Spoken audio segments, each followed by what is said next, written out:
Green Crow Inn, a novel by Derek A. Kamal, read by Kelman Friedman. Chapter 19. Fern. Shock and awe spread throughout the Green Crow Inn as the assembled slowly came to understand that some otherworldly creature was among them. Within minutes of Skivrun's declaration, the entirety of the common room was awash in murmurs and stares, but remained still and fixated on the dads. Calca glowered. I could barely see the top of Furrier's head beyond the doorway behind them in the shadows of the kitchen. Gilrad and Sumi stood in place, not knowing what to do, for nobody knew what to do. "Dear people," Skivrun shouted, smoothing his beard and tucking his thumbs into his belt, "we bring you a blessing for this new year, for we adventurers return from Tila Hill with this." He gestured towards the person affixed to Joymer. "The Wheeled Bride." Bewilderment kept the crowd quiet. Those from beyond this region had likely no real understanding of what Tila Hill even was, least of all what could be meant by a cryptic phrase like Wheeled Bride. For the locals, this was a myth, a bedtime story, half forgotten by their grandparents, now brought to life before their eyes. One traumatized patron next to me, a dwarf with an immense pointed beard, downed his beer absently as wide eyes stared into an abyss only he could see. The little sound of a throat clearing pierced all our attention. "I wish not to be rude," said a calm voice, a voice like a gentle breeze rustling new spring leaves. "But I am not the Wheeled Bride. I believe you conflate me with my mother." Skivrun looked at the tree-ish person who had just spoken and sighed. "Right, sorry, I'll start again." Now Skivrun cleared his throat, and it was the only sound in the room besides Calca audibly grinding her teeth. Her fist was clenched fiercely, and her eyes bore holes into Naergi, who paid her no heed. If this creature was, in fact, magical, then Naergi's wards were useless. The rune dealer could care less, as this was probably the most interesting display he had ever witnessed. "Friends," Skivrun began his second attempt. "Friends, we bring you a special blessing this new year. Behold the blessing of Tila Hill. Behold—" For a few seconds no one said anything. Glasses clinked, and beer was gulped, and somebody coughed.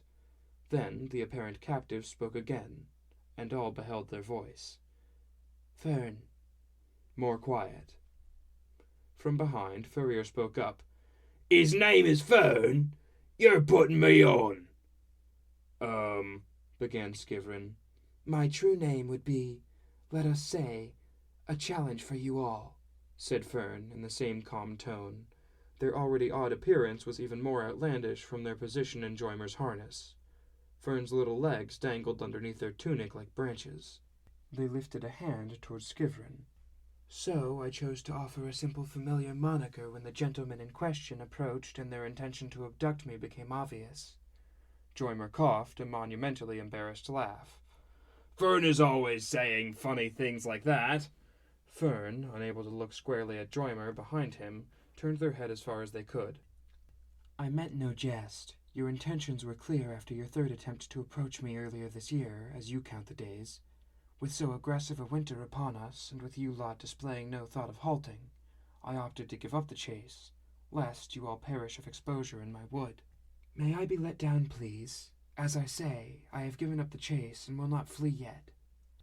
It was amusing, I should add, to observe your child's reaction to my use of her harness, though I did and do object to your application of restraints." The abject, unwavering peace of Fern's voice made mutes of us all. The entire tavern, from the folk on the balcony to the faces peering in from the courtyard windows, were intent on the mystery that had come to visit. Joymer complied. He stood and fussed with the harness until Fern stood comfortably, and with remarkable stillness, upon the slatted floor of the inn. Now released, we could see that Fern was no taller than a child, scarcely matching the height of any dwarf in the room. They smoothed their plain tunic and looked placidly from person to person. Some could meet their gaze, others looked away, others whispered secret thoughts to neighbors. It relieved me to hear Calca finally speak up. "Just what is this, Skivrun? Shame on you, taking this child—" "I am not as you." Fern's correction was interrupted by Skivrun. "You deny our people the blessing of Tila Hill, madam," he declared with effrontery. "Skivrun, you bloody idiot," said Calca. I felt a hand on my shoulder. "Nandaya." But when the grip firmed up, released, and became a strong pat, I knew who it was. My father smiled grimly beside me and watched. Skivrun pointed towards the ceiling. "A blessing, I say! Year in and year out we take from the hill, and she gives back plentifully. How? We thought it natural. Mere chance. Good luck." He tisked and shook his head. "Friends, my dear Nawari community, visitors from afar, we were wrong. We woodgoers have known of this for some time, but could prove nothing until this year when we found the wheeled bride. The story is true, I say." Fern spoke up. "I again remind you that I am not—" The crowd began to shift and Elgad emerged. He stepped into the empty circle around Fern and the dads, speaking quietly to Skivrun, but still loud enough for those of us nearby to hear. "This is extremely interesting," my father murmured. I sighed and listened, for some in the crowd had either lost interest or given in to the desire to discuss Fern among themselves. The echoes of chatter made it difficult to hone in on Elgad, and so I stepped closer, right up to the bar, across from poor Sumi. Her thunder stolen, relegated to serving disinterested patrons, she was unable to witness legend unfolding in front of us. "Skivrun, I don't understand this," Elgad said. He gestured towards Fern, who stood quite still, paying attention to everything. "I don't know what this is, but I know how hard it's been for you." Skivrun's eyes went dark. "It's a terrible thing to want children, and then to be unable to father them," Elgad said compassionately. "And I know the desire for adventure is strong in you. But to take a child? This is kidnapping, man." "I am not a child," Fern repeated calmly, while looking in a different direction. "But yes, I agree that this is tantamount to kidnapping. Has your town a constable, perhaps? We ought to resolve this quickly." "What?" roared Skivrun. "Listen." Elgad placed a calming hand on Skivrun. "We can fix this. Easily. Ilna and we'd love to spend more time with you and your wife and talk this out. Get to know our girls better, yeah? Then maybe we can have a real adventure. See the capitals. Why not? But all this clamor and mischief?" Skivrun blinked away tears and raised his voice, saying, "You misunderstand me, sir." He drew a snorting breath. "You mistake my care for petty personal grievances.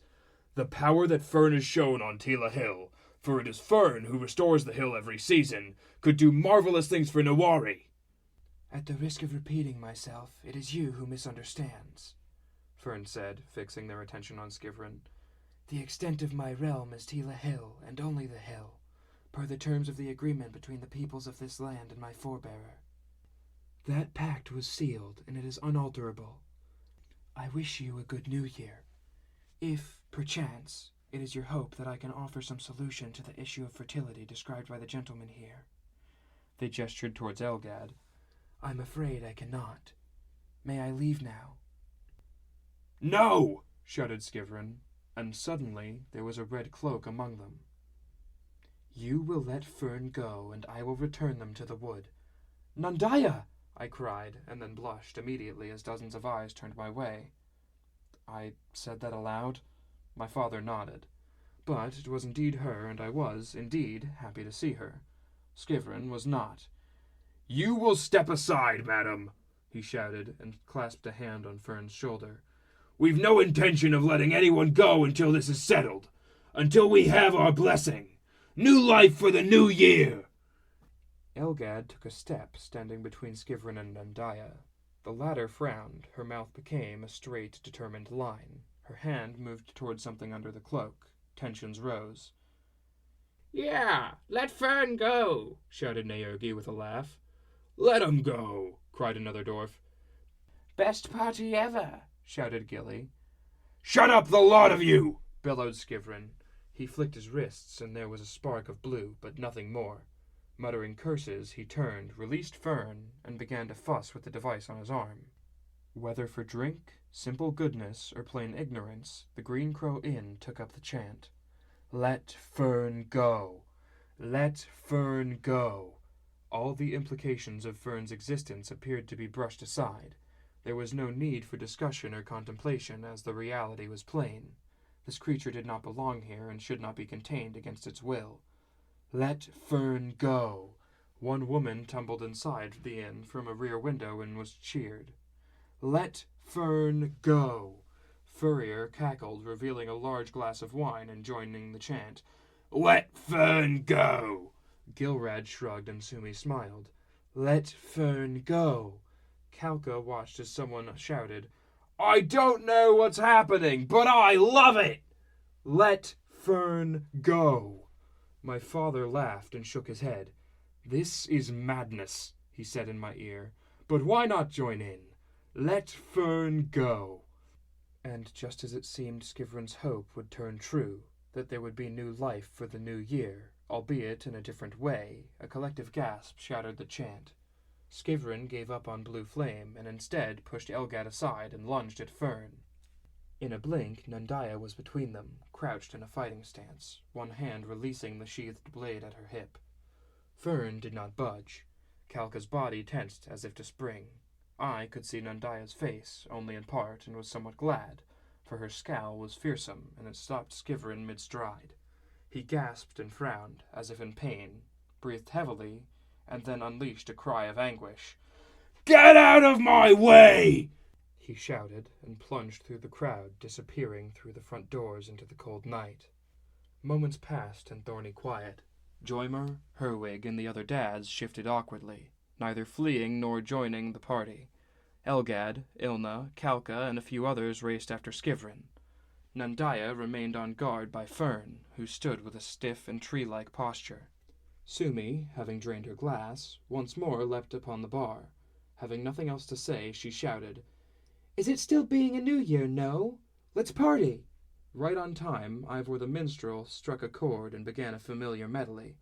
Unfettered elation came over him as, within the first bar, much of the crowd joined in, heralding the new year and praising the Green Crow's wine and ale and the strange mystery that was the world at large. A trio of dwarves, perhaps set loose by Sumi's infectious dwarven cheer, stepped towards Fern, meaning to hoist him onto their shoulders in celebratory fashion. Nundia shook her head, and the dwarves soon found something else to do. As a stand-in, they scooped up my tree and lifted it gently, proceeding around the inn with it to much applause. Fern lifted their hand in a distracted way, and in the direction of my tree. The little pine perked up somehow, its branches stiffening proudly. More applause was heard, and Nundia smiled. With nothing else for it, I slowly approached her, and left my father behind. Not unfamiliar with awkward situations, I still found myself with little to say except a simple, "Hello." Nundia eased somewhat, and Fern looked at us both. "Hi," she said.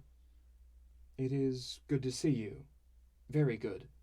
She nodded and smiled. "You too." "What a welcoming return you've made," I said with a laugh. "Just doing my duty," she said. "The Bractword have been my dutiful protectors for generations," Fern said absently. I gave her a questioning look. "Well, you know," she blushed. "I suppose I did not do a superior job this time." Fern was looking towards the door. "All is well, yet this noise is causing me a certain amount of discomfort. Perhaps we should take the air." We followed Fern. The room had warmed to them almost immediately, and I understood why. Fern's demeanor, size, and appearance all had a winsomeness in spite of their oddity. It was as if the people here knew Fern already and had expected them, like something foretold and comforting. The crowd parted before Fern fondly, smiling and lifting their glasses as we went. And that was how we left the Green Crow Inn on as cold a New Year's Eve as one could remember. Warm, well-lit, wine-soaked, and with the melody of joined voices behind us. This has been The Green Crow Inn by Derek A. Kamal, read by Calman Friedman, with music by Michael Elliott. To find out more, including how to purchase your copy of the novel, please visit shorelessskies.com.